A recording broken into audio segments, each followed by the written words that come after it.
Pour rebondir sur ce que disait Bernard Millepied, et puis vous aussi tout à l'heure, donc parce qu'on se compare toujours souvent à l'Allemagne. Hein, et donc vous voyez tout à l'heure, effectivement, la France est à 5,8 tonnes de CO2 par habitant. L'Allemagne, quand même, déjà, elle est à 9. Hein.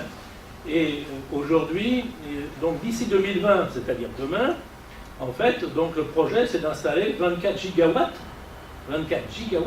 de gaz et de lignite.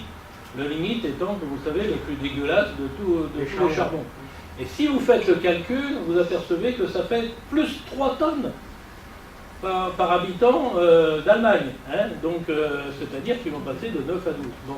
Donc, tout ça pour dire que on a beau parler effectivement d'écologie et autres, on s'aperçoit que derrière, quand même, on va dire l'économie politique, en gros, quand ça l'arrange, elle défend effectivement l'environnement, etc.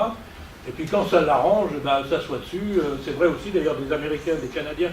Les Canadiens ont dénoncé le protocole de Kyoto, tout simplement parce qu'ils se sont aperçus qu'ils avaient des gaz de schiste, et que du coup, bah voilà, bon, donc jusque-là, ça marchait bien, mais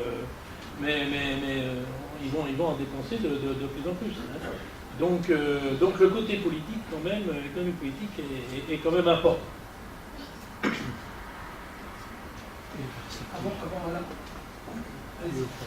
J'ai une question pour Monsieur Lemoux. Je suis élève au canton là. J'aimerais savoir quelle était l'implication du CESR dans vos études. Vous en avez parlé très brièvement et je suis allé voir ce que ça voulait dire, mais j'ai eu comme réponse le Centre d'études spatiales des rayonnements. Mais j'aimerais savoir si c'était ça ou pas. Alors, CESR, c'est ça, mais c'est aussi le Conseil économique et social en région. Environnemental, pardon, de la région. Chaque région a son Conseil économique et social, ne m'écoute pas, hein. qui représente les différents corps sociaux, patronal, syndical,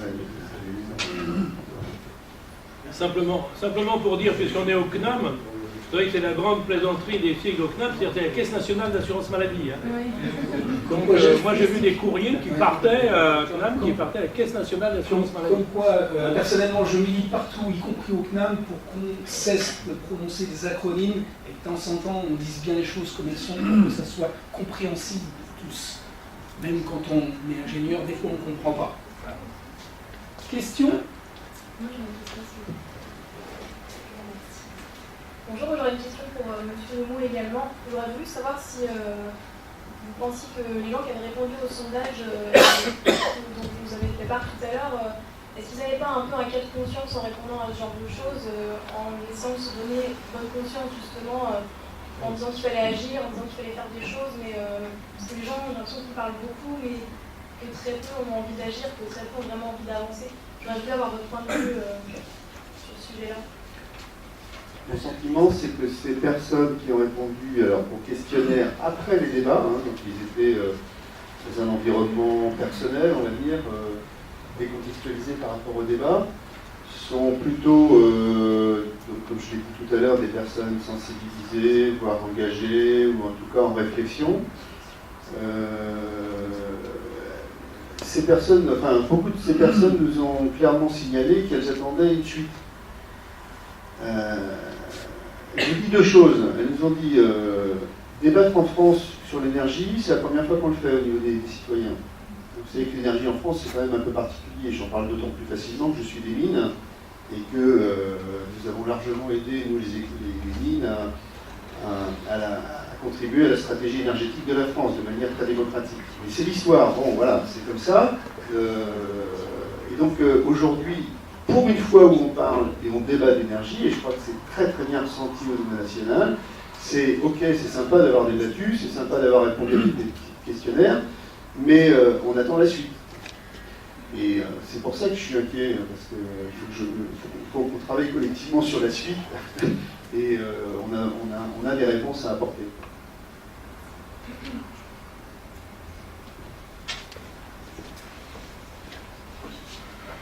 Oui, ce sera plutôt des observations plutôt que des questions. Alors bien souvent, quand on parle dans le domaine de l'électricité, on parle en quantité d'énergie. Or, en fait, comme le disait le professeur Foss, l'électricité n'est pas stockable. Donc il vaut mieux partir en puissance et regarder un petit peu comment ça se place au fil de l'année, au fil des jours. Parce qu'à la limite, on peut ne pas avoir d'éolien, ce qui a été montré tout à l'heure. Donc effectivement, il y avait le quart des éoliennes qui fonctionnaient en plein mois de décembre ou au mois de janvier. Et donc il faut bien avoir d'autres énergies. Donc simplement, pardon, une réflexion, parce que c'est-à-dire on ne peut pas raisonner dans le domaine de l'électricité en énergie dans la mesure où on ne maîtrise pas le stockage.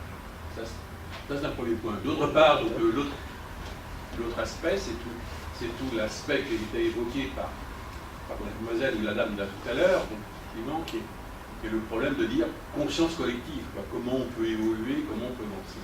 Quand on regarde dans le domaine du traitement des déchets, ça fait 15 ans, 20 ans qu'on en parle. Et on arrive à peine encore à maîtriser tout l'aspect déchets, hein, le tri sélectif, tout ce qu'on veut. Voilà. Et ce sont des choses matérielles, ça se voit physiquement. Le domaine de l'électricité, le domaine du gaz, c'est quelque chose de complètement immatériel. On ne mesure pas. Quand on va au supermarché et qu'on prend son pack de lait, on voit son pack de lait, on voit ce que ça représente physiquement. Tandis que là, on appuie sur un bouton, on tourne sa gazinière et on a tout ça, c'est spontané. Et donc, ça veut dire que c'est également aussi une autre démarche culturelle. Donc, parce que là, on n'est pas dans la même dimension. Donc, voilà, donc c'était quelques objections, mais je reviendrai sur d'autres choses. Merci. Peut-être juste un point sur la question de l'électricité. Il ne s'agit pas de se projeter dans la continuité de ce qu'on a fait jusqu'à présent. C'est-à-dire que ton raisonnement, je suis d'accord, mais il faut bien voir qu'il y a déjà des pays comme l'Allemagne qui sont en prototypage de la méthanation. Comment coupler l'électricité au gaz Et donc, il faut peut-être se projeter en disant que, alors c'est pas le cas aujourd'hui en 2013, mais d'autres pays y travaillent. Alors on peut passer notre temps à les regarder en se moquant d'eux, en disant « haha, ils font du charbon, haha, ils font ceci, haha, ils font cela ». Mais ceci dit, un jour, il faudra qu'on se réveille, parce qu'on prend du retard. D'accord, mais ce que tu évoques, Bernard, effectivement, la méthanation, tout le monde sait peut-être pas ce que c'est que la méthanation. Donc voilà, c'est à la fois stockage du CO2. C'est une méthode d'utilisation d'électricité qu'on ne consomme pas, pour des raisons, dans un monde où vous produisez plus d'électricité que vous ne consommez parce que vous avez plein d'énergie renouvelable, une partie de cette électricité, vous arrivez à la transformer en biométhane, c'est-à-dire en gaz, que cette fois vous pouvez réinjecter dans le réseau de gaz et qui peut aboutir sur des grandes cavités salines pour stocker le gaz. Donc c'est une voie très prometteuse de stockage d'énergie qui est en cours de prototypage, même pas pas en pré-industrialisation, mais en prototypage en Allemagne, qui pourrait répondre aux grands enjeux de demain si ça aboutit. Oui, on sera vers les années 2040, 2050, peut-être un peu avant, de manière massive. Par rapport à ça, justement, ce que vous aviez évoqué, je suppose, tout à l'heure, et puis on est en train de... Il m'évoque en fait un commentaire. En fait, j'ai la chance de voyager beaucoup dans différents pays, au sud, au nord, à l'est, à l'ouest. Et quand je m'interroge en fait la raison pour laquelle on est toujours en fait en France un petit peu en retard, on a l'impression qu'il y a un certain retard, alors qu'on a un des pays au monde qui produit le plus de brevets. Je suis convaincu que je veux dire, on est un pays d'ingénieurs. Hein. Moi, je le vois dans mon domaine. Moi, je suis pas ingénieur industriel, je suis ingénieur agronome. Aujourd'hui, on a réussi en 30 ans à pouvoir parler d'ingénierie écologique. À tel point qu'aujourd'hui, c'est probablement une des ressources d'expertise qu'on peut exporter et offrir aux pays du Sud, notamment, qui peinent à gérer leur environnement, l'eau, etc. L'eau, les sols. Et ce que je veux dire, c'est ce qu'on peut constater, c'est qu'au cours des...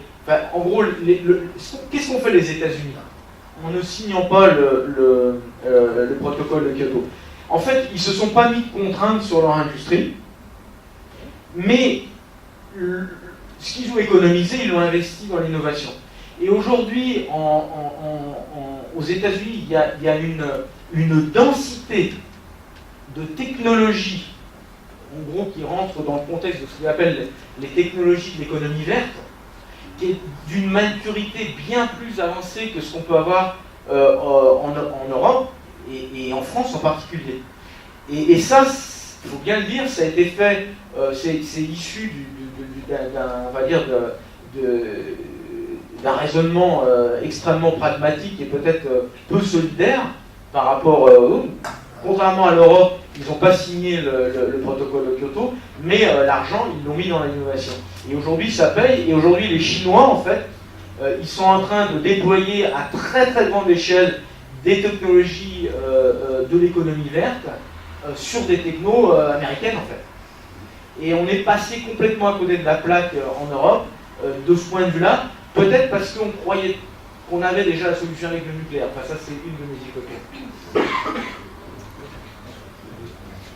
Moi, je vais... Bonjour, Simona Ladaru. En fait, j'avais plutôt des compléments